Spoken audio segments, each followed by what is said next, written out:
अब आज का जो हमारा टॉपिक है वो है डिमांड फंक्शन।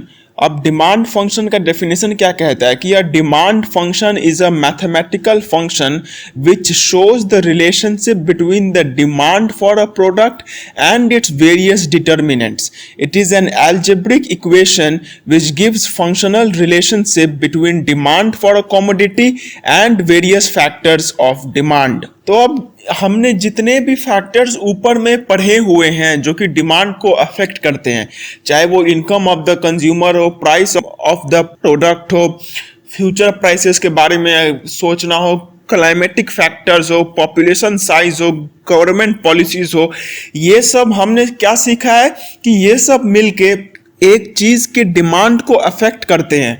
लेकिन अगर हम इन सब चीजों को एक मैथमेटिकल इक्वेशन के रूप में रख देते हैं, if we present all these things in the form of a mathematical equation, तब वो डिमांड फंक्शन बन जाता है। So what is demand function? अगर आपने मैथ्स पढ़ा हुआ है तो आपको मालूम है कि ये एक फंक्शन क्या होता है। एक फंक्शन होता है कि वो इक्वल के इस साइड में जो चीज होता है उसको दूसरे के साथ रिलेट करवाता है। तो इन द सेम मैनर ये डिमांड फंक्शन में ये जो डिमांड का इस तरफ का जो चीज है, ये डिमांड के इस तरफ वाले चीज के साथ रिलेशनशिप बनाता है। तो ये डिमांड फंक्शन है जो कि ऐसा दिखता है, जो कि क्या कहता है कि डिमांड जो है वो इन सारे फैक्टर्स के ऊपर में डिपेंडेंट है।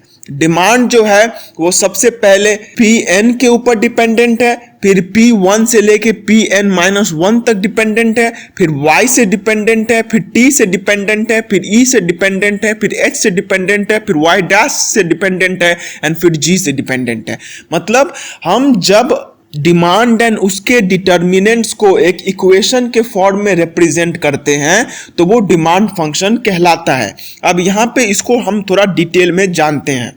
अब आप इस डायग्राम को देखिए, यहाँ पे ये जो इक्वेशन है, यहाँ पे dn is equal to f bracket pn comma p1 comma this. तो ये क्या है? ये है एक demand function. This is a demand function. अब ये जो डिमांड फंक्शन है ये क्या है? ये डिमांड एंड उसके वेरियस डिटर्मिनेंट्स, मतलब जो जो फैक्टर्स जिनके ऊपर डिमांड डिपेंड करता है, जैसे price, income, taste, expectation, population, income distribution, ये उन सब का रिलेशन दिखाता है डिमांड के साथ। तो इसका मतलब क्या? This is the demand, this is the functional relationship, these are the factors. And ये क्या कहता है कि ये जो डिमांड है ये Pn के ऊपर भी रिलेटेड है, P1 से लेके Pn-1 तक भी रिलेटेड है, Y से भी रिलेटेड है, T से भी रिलेटेड है, E से रिलेटेड है, HY, G से भी रिलेटेड है। तो यहाँ पे ये जो dn है, ये dn का मतलब होता है डिमांड, मतलब ये। फिर है f जो है ये है रिलेशन, ये एक फंक्शन है जो कि रिलेशन दिखाता है। pn है प्राइस का, तो ये क्या दिखा रहा है कि ये जो डिमांड है ये प्राइस के साथ रिलेटेड है। फिर है y जो कि है इनकम। अब ये क्या दिखा रहा है कि ये जो डिमांड है ये y इनकम के साथ किस तरीके से रिलेटेड है। फिर ये जो t है ये है टेस्ट ऑफ द कंज्यूमर, ये दिखाता है कि टेस्ट ऑफ द कंज्यूमर के साथ कैसे डिमांड रिलेटेड है। फिर ये जो E है ये है फ्यूचर एक्सपेक्टेशंस, ये दिखाता है कि कंज्यूमर का फ्यूचर एक्सपेक्टेशन के साथ डिमांड किस तरीके से रिलेटेड है। फिर है H जो कि है पॉपुलेशन साइज, ये बोलता है कि पॉपुलेशन साइज एंड कंपोजिशन के साथ कैसे डिमांड रिलेटेड है। फिर है Y जो कि है इनकम डिस्ट्रीब्यूशन, जो कि बताता है कि इनकम डिस्ट्रीब्यूशन के साथ कैसे डिमांड रिलेटेड है। उसके बाद है G जो कि है गवर्नमेंट पॉलिसी, जो कि ये बताता है कि गवर्नमेंट पॉलिसी के साथ कैसे रिलेटेड है। तो ये जो सारे इतने सारे फैक्टर्स हैं, इनका जो रिलेशन है डिमांड के साथ, इनको जब हम एक मैथमेटिकल प्रेजेंटेशन देते हैं, इनको जब हम एक मैथमेटिकल इक्वेशन के रूप में दिखा देते हैं, तो उसी को हम लोग बोलते हैं demand function. So what is a demand function? A demand function is a mathematical representation of the relationship between the demand of a commodity and its various determinants. Demand and उसके वेरियस डिटर्मिनेंट्स के बीच में जो relationship है उसको अगर हम एक equation के रूप में दिखाते हैं तो वही आपका डिमांड फंक्शन कहलाता है. एंड यहां से आपको बेसिक कुछ याद रखने का जरूरत नहीं है, बस ये इक्वेशन का थोड़ा बहुत याद रखना होगा. एंड ये याद रखना होगा कि ये जो यहाँ पे वेरिएबल्स दिए हुए हैं ये किस चीज को डिनोट करते हैं, बस हमें इतना ही जानना है. So this is what we call demand function. अब इसके बाद आता है लॉ ऑफ डिमांड. तो लॉ ऑफ डिमांड का पहला स्टेटमेंट क्या कहता है? The law of demand states that other things remaining equal the quantity demanded of a commodity increases when its price falls and decreases when its price rises. अब law of demand को हम लोग simple language में समझते हैं. सबसे पहले हम लोग ये मान लेते हैं कि प्राइस को छोड़ के जितने भी डिटर्मिनेंट्स हैं, मतलब income, taste, expectation, population, income of the income distribution, government policy, ये सब कांस्टेंट है. इन सब में कोई भी चेंज नहीं आ रहा है. तो उस केस में क्या होगा कि अगर किसी चीज का दाम इंक्रीज करता है तो उस चीज का डिमांड डिक्रीज कर जाएगा. एंड अगर उस चीज का दाम डिक्रीज करता है तो उस चीज का डिमांड इंक्रीज कर जाएगा. So what does the law of demand say? The law of demand says that other things remaining equal, बाकी सारे चीजें इक्वल रहे, उस केस में क्या होगा कि जब एक चीज का दाम बढ़ेगा तो उसका डिमांड डिक्रीज कर जाएगा, एंड एक चीज का दाम जब घटेगा तो उसका डिमांड इंक्रीज कर जाएगा. So there is an inverse relationship between demand of the commodity and its price. ये क्या बोलता है कि अगर दाम बढ़ा तो डिमांड घटेगा, एंड अगर दाम घटा तो डिमांड बढ़ेगा. यही लॉ ऑफ डिमांड का मेन स्टेटमेंट है कि लॉ ऑफ डिमांड यही हमें बेसिकली कहता है. इसके बाद आता है assumptions to the law of demand. अब जैसा कि हमने यहाँ पे जाना है कि हमने यहाँ पे सबसे पहले यही मान लिया है कि बाकी सारे चीजें इक्वल रहेंगी, other things are going to remain equal, उनमें कोई भी चेंज नहीं आने वाला है. तो उसी बेसिस पे हम कुछ एजम्पशंस मान के चलते हैं कि ये सारे हमारे एजम्पशंस होंगे. तो उन सब में से सबसे पहला एजम्पशन है there should be no change in the income of the consumer.